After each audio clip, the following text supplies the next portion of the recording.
तुम्ही गृहिणी आहात का आणि तुम्हाला घर बसल्या काहीतरी नवीन सुरुवात करायची आहे, वर्क फ्रॉम होम करण्याची इच्छा आहे, पण नेमकी सुरुवात कुठून करायची आणि त्याच्यासाठी खूप मोठी इन्व्हेस्टमेंट लागते का? किंवा तुमच्याकडे महागडा लॅपटॉप असणं गरजेचं आहे का?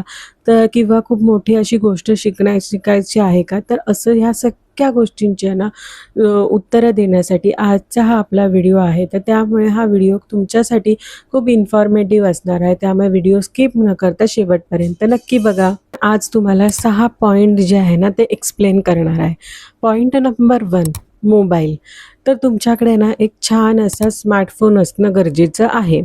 तर स्मार्टफोन का? तर ह्या स्मार्टफोनवरून तुम्ही नवीन डिजिटल स्किल शिकणार आहात आणि नुसतं शिकणार नाही आहात, तर त्याच्यावरून तुम्ही प्रॅक्टिस करणार आहात, त्याच्यामध्ये सॉफ्टवेअर इन्स्टॉल करणार आहात. तर त्यामुळे माझ्याकडे लॅपटॉप नाही आहे, फक्त मोबाईल आहे आणि ह्याच्यावरून मी काम कसं करू? हा जो प्रश्न आहे ना, तो मनातून बाजूला काढून टाका आणि आजच तुमच्या मोबाईलवरून सुरुवात करा. पॉइंट नंबर 2 म्हणजेच इंटरनेट. एक गोष्ट लक्षात घ्या, की इंटरनेट सध्या घरोघरी असतं. आपण घरोघरी जर बघायला गेलात तर वायफायचे चांगले कनेक्शन्स अवेलेबल असतात.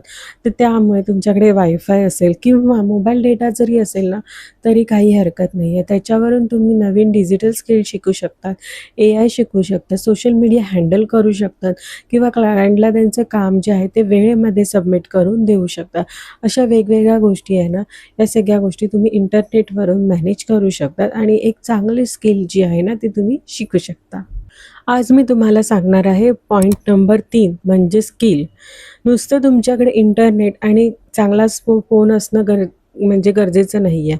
तर ह्या सगळ्या गोष्टींसोबत तुमच्याकडे स्किल असणं सुद्धा गरजेचं आहे.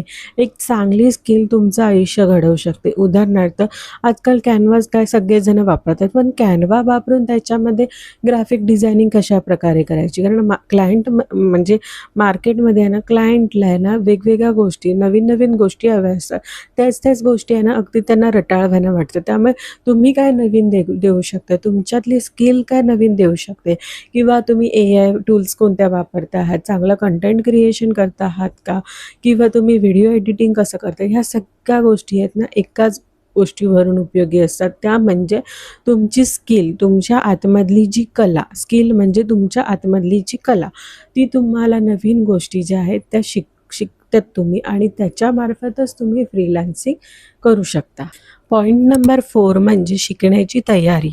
माझ्याकडे जर नुसतं स्किल्स डेव्हलपमेंट असेल किंवा माझ्याकडे इंटरनेट कनेक्शन असेल किंवा माझ्याकडे स्मार्टफोन असेल, ह्या सगळ्या गोष्टी जरी असतील ना, पण माझ्यामध्ये मी किती तयार आहे ह्या सगळ्या नवीन गोष्टी शिकायला. मला ह्या गोष्टी कितपर्यंत आवडतात, मला ह्या गोष्टी येतच नाही आहे किंवा मला ह्या गोष्टी जमेल की नाही, माझी फील्ड वेगळी आहे, मी ह्या गोष्टींच्यामध्ये नवीन आहे, मला जमेल का, माझं वयच आहे, माझ्याकडे लहान मुलंच आहे.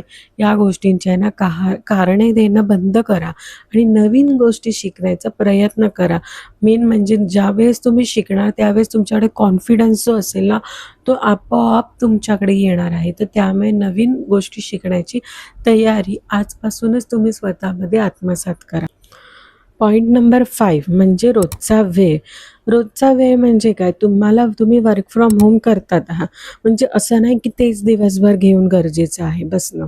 तर तुम्ही गृहिणी आहात किंवा तुम्ही कॉलेज स्टुडंट आहात. तुम्ही दिवसभरातले 2-3 तास काढा. असं नाही मी म्हणत आहे की पूर्ण दिवस घेऊन. तुम्ही सुरुवातीला ना छोटे-छोटे प्रोजेक्ट्स घेऊन त्याच्यावर काम करू शकता. त्याच्याने काय होईल ना, की तुम्ही स्वतः तुमच्या कामामध्ये बेस्ट होत जाल. हळू-हळू, रोज-रोज केल्याने ना तेच काम आपण त्याच्यामध्ये बेस्ट होतो आणि तीच गोष्ट आहेत ना आपल्याला छान प्रकारे असं जमायला लागते. त्यामुळे ना ह्या गोष्टी तुम्हाला खूप महत्त्वाचं आहे, की रोज थोडा का होईना आपले जो स्किल्स आहेत ना त्याच्यावर काम करणं गरजेचं आहे. 6वी आणि महत्त्वाची गोष्ट म्हणजे पेशन्स आणि कन्सिस्टन्सी. आता पेशन्स म्हणजे काय? आपली सहनशक्ती आणि कन्सिस्टन्सी म्हणजे आपलं सातत्य. तुम्ही एखाद्या बिझनेसमध्ये उतरला आहात. आता त्याच बिझनेसमध्ये कोणताही बिझनेस सेट होण्यासाठी आहे ना कम से कम 6 महिने लागतात. बरोबर आहे? तर 6 महिन्यामध्ये ना रोज तुम्हाला कन्सिस्टन्सी ही तुम्हाला ठेवलं पाहिजे. तुम्ही सातत्य त्या व्यवसायात जर ठेवलात ना, तर कोणताही असा व्यवसाय ना की जो बुडेल.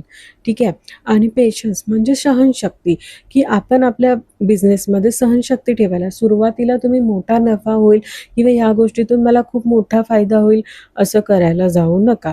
सुरुवात नेहमी छोट्यापासून करा. मग हळू-हळू, हळूहळू तुम्ही जसे दिवस पुढे जातील, जसे महिने पुढे जातील, जसे वर्ष पुढे जातील ना, तसं तुम्ही ग्रो करण्यासाठी आणि खूप छान रिझल्ट बनण्यासाठी तुम्ही तयार असाल. म्हणूनच वर्क फ्रॉम होम सुरू करण्यासाठी नुसतं इंटरनेट कनेक्शन, स्किल्स वगैरे ह्या सगळ्या गोष्टी असणं गरजेचं तर आहे. सोबतच तुमची इच्छा आणि नवीन गोष्टी शिकण्याची संधी ही सुद्धा खूप महत्त्वाची आहे. तर नक्कीच तुमची ओळख फक्त हे मुलं सांभाळणं किंवा घर सांभाळणं ह्या गोष्टी तर आपल्याला फर्स्ट प्रायोरिटी आहेच. पण त्या व्यतिरिक्त उद्या जाऊन आपली मुलं मोठी होतील आणि आपल्याला विचारतील की तुम्ही आयुष्यामध्ये काय केलं. तर ह्यासाठी आपण स्वतः एक बिझनेस वुमन म्हणून स्वतःला स्ट्रॉंग करणं आणि स्वतःसाठी एक नवीन ओळख बनवणं सुद्धा गरजेचं आहे. तर जर तुम्हाला नवीन काही डिजिटल स्किल शिकायचे असेल तर मी डिस्क्रिप्शनमध्ये माझा कॉन्टॅक्ट नंबर देते आहे आणि जर तुम्हाला कमेंटमध्ये केलात तर माझा कॉन्टॅक्ट नंबरसुद्धा मिळून जाऊ शकतो. फक्त मला कमेंटमध्ये डिजिटल स्किल्स टाईप करा. तुम्हाला लगेचच कॉन्टॅक्ट नंबर मिळेल आणि तुम्हाला नवीन एक गोष्ट मिळण्याची संधी. माझ्याकडून पूर्ण डिटेल्स माहिती घ्या. मी तुम्हाला सगळ्या गोष्टी ज्या आहेत त्या अगदी छान पद्धतीने एक्सप्लेन करण्याचा प्रयत्न करेन. तर हा जर माझा व्हिडिओ आवडला असेल किंवा इन्फॉर्मेटिव्ह वाटला असेल तर नक्कीच माझ्या चॅनलला लाईक, शेअर आणि सपोर्ट करायला विसरू नका. सोबतच आपल्या पत्नीला किंवा आपल्या मैत्रिणीला किंवा आपल्याला बहिणीला अशा गरजू लोकांना हा जो व्हिडिओ आहे तो जास्तीत जास्त शेअर करा. जेणेकरून प्रत्येक महिला ही आज घरात बसून छोटी का अमाऊंट होईना ही कमवायचा प्रयत्न करेल. व्हिडिओ आवडला असेल तर व्हिडिओला लाईक, शेअर आणि सबस्क्राईब करायला नक्कीच विसरू नका. पुन्हा भेटूया एका नवीन व्हिडिओमध्ये. Keep supporting. बाय.